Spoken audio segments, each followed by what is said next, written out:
Okay, so imagine you're flipping through the July 2025 issue of Vogue, the Mhm. fashion Bible. Right. Standard Tuesday. Haha, exactly. Yeah. And you land on this glossy guess ad. Stunning model, just flawless features, those perfect pouty The lips. absolute epitome of high fashion beauty standard. You probably just flip past, right? Another gorgeous ad. Totally. Wouldn't think twice. But here's the twist, and this is what got everyone talking. Get this. The model. Not human. At all. Completely AI generated. And when that news broke, it was like this collective gasp across the fashion world. Seriously, the internet buzzed for days. And it really did. Because, look, even though it was just an ad, not like an editorial spread, seeing it in Vogue. It felt significant, like a nod of approval from the establishment, Yeah. a sign that this AI tech is not just coming, it's like poised to really shake things up. Absolutely. And that specific ad, it became sort of a symbol for this bigger clash happening right now. A clash between. Between this really cutting-edge AI and all the traditions, the ethics, the established ways of doing things in fashion. It's fascinating. Okay, so that's exactly what we want to unpack in this deep dive today. We're looking at this whole Vogue AI model controversy. Yeah, we've dug into reporting from TechCrunch, got insights from industry folks, models, commentators. Right. The goal isn't just what happened, but why it matters. What does this mean for creativity, for jobs, even for like our sense of identity in this super digital world? It's a big one. Yeah. So where should we start? Let's zoom back in on that ad itself. Describe the model again. What exactly screamed AI once people know? Well, you had the glossy blonde hair, the thin yet voluptuous figure, those really defined pouty lips, classic high fashion. Right. But the giveaway, for those looking closely, was that almost too perfect symmetry. It was just slightly Yeah. off, a little And uncanny. this uncanny valley thing. So how does AI even make a person look that real? It's kind of mind-blowing. It really is. It comes down to generative AI, which has Yeah. just gotten incredibly sophisticated. Brands can now create these virtual models that are almost indistinguishable from photos. So it's not like a drawing. It looks like a photograph. Exactly. Paul Mugino, he works with tech in luxury fashion. He calls it a faux photo shoot. Faux photo shoot. Yeah. You can start with just a picture of the clothes, like a dress laid flat.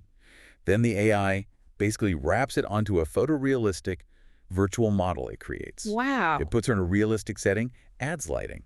The kicker. No human model was there. No photographer, no makeup artist, no studio. All digital. That's a massive departure from how things are usually done. But hang on, this hasn't come completely out of nowhere, has it? Fashion's been dipping its toes in digital for a bit. Oh, for sure. It's been inching this way for years. Yeah. Remember virtual mannequins? That was like 2013. Yeah, vaguely. And big brands, H&M, Mango, Calvin Klein, they've all experimented with CGI, computer-generated stuff.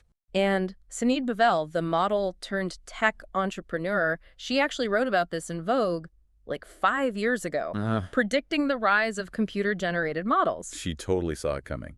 So, yeah, it's an evolution. But the realism now and how widely it could be used, that's the new part. Okay, but you mentioned that too perfect thing. There's a downside to the perfection. Kind of a paradox, yeah.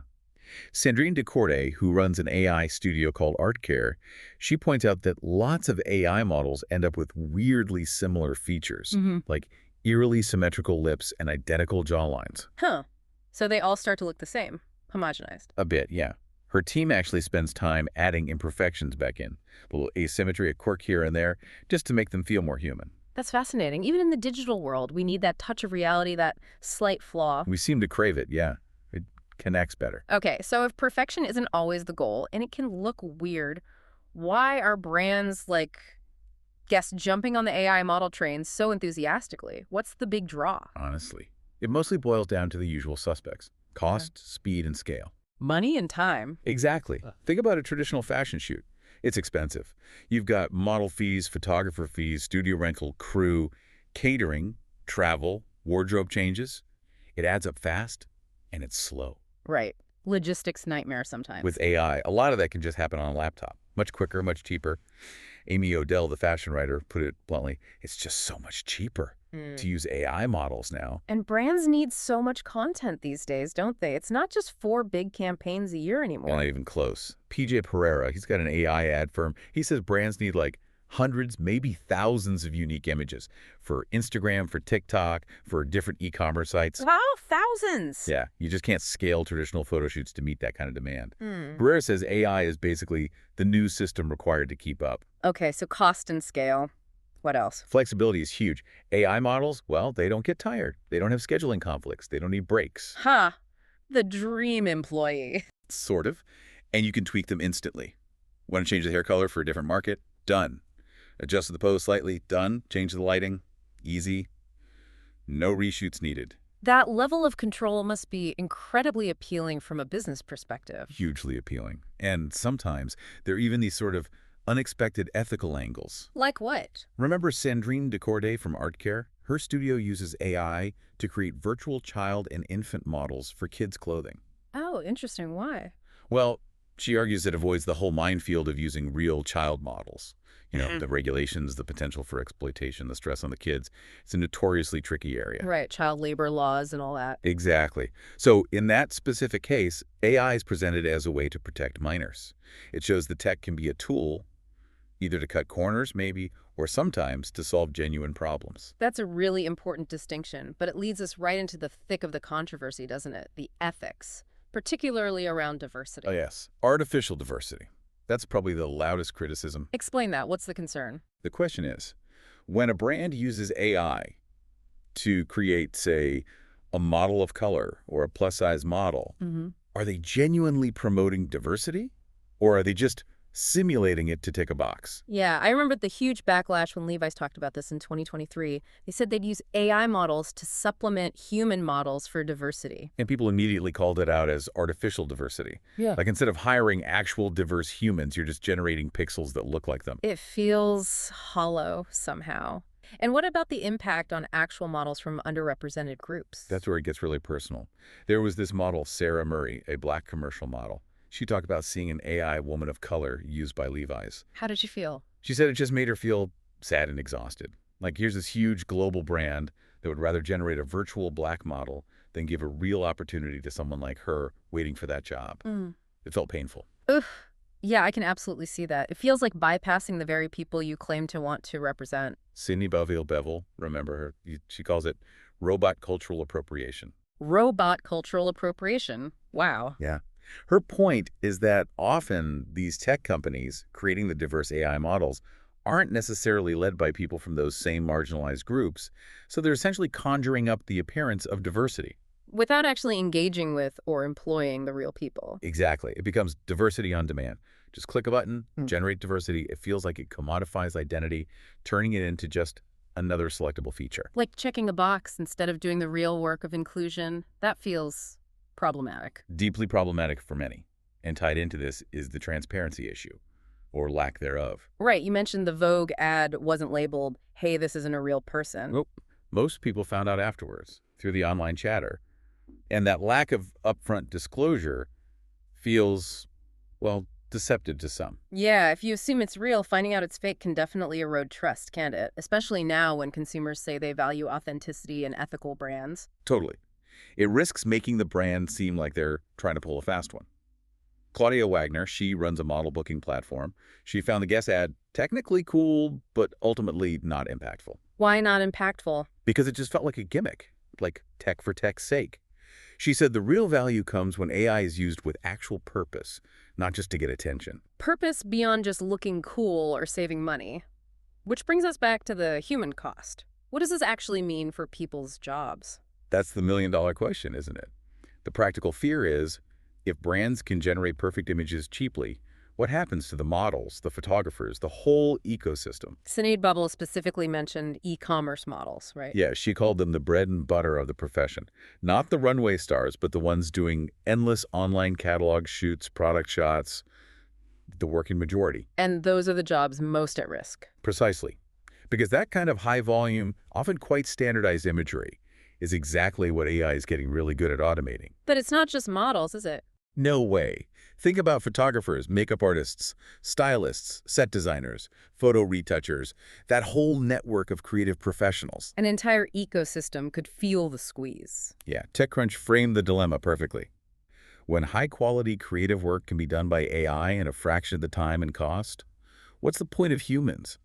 It's a stark question. It really is. And it gets even more personal when you think about a model's own likeness. Oh, absolutely. Sarah Murray mentioned seeing new clauses creeping into modeling contracts. What kind of clauses? Clauses that let the brand scan the model's face, their body, essentially to gather data to train AI models of them. Wait, so you could sign a contract and unknowingly give permission for them to create a digital clone of you? Potentially, yes. And then that digital clone could be used in future campaigns, maybe indefinitely, and the original model gets no further work or compensation. That is terrifying. Your own face and body used without your ongoing consent or payment. It's a huge concern. Your unique identity becomes just data, an asset for the company to exploit.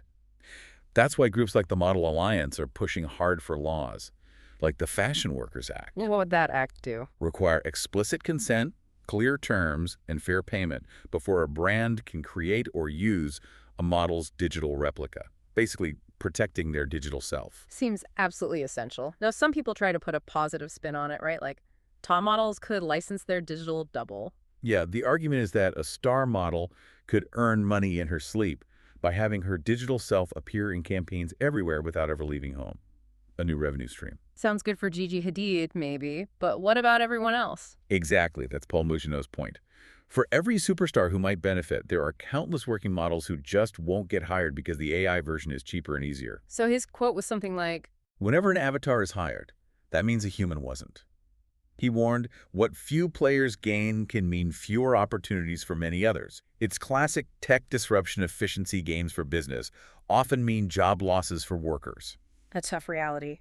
But is it all doom and gloom for human creativity in fashion? Is there anything AI can't replicate? Well, that's the hope, isn't it? Many argue that humans bring things AI just can't muster. Spontaneity, genuine emotion, a personal history, a backstory. That unique spark. Exactly.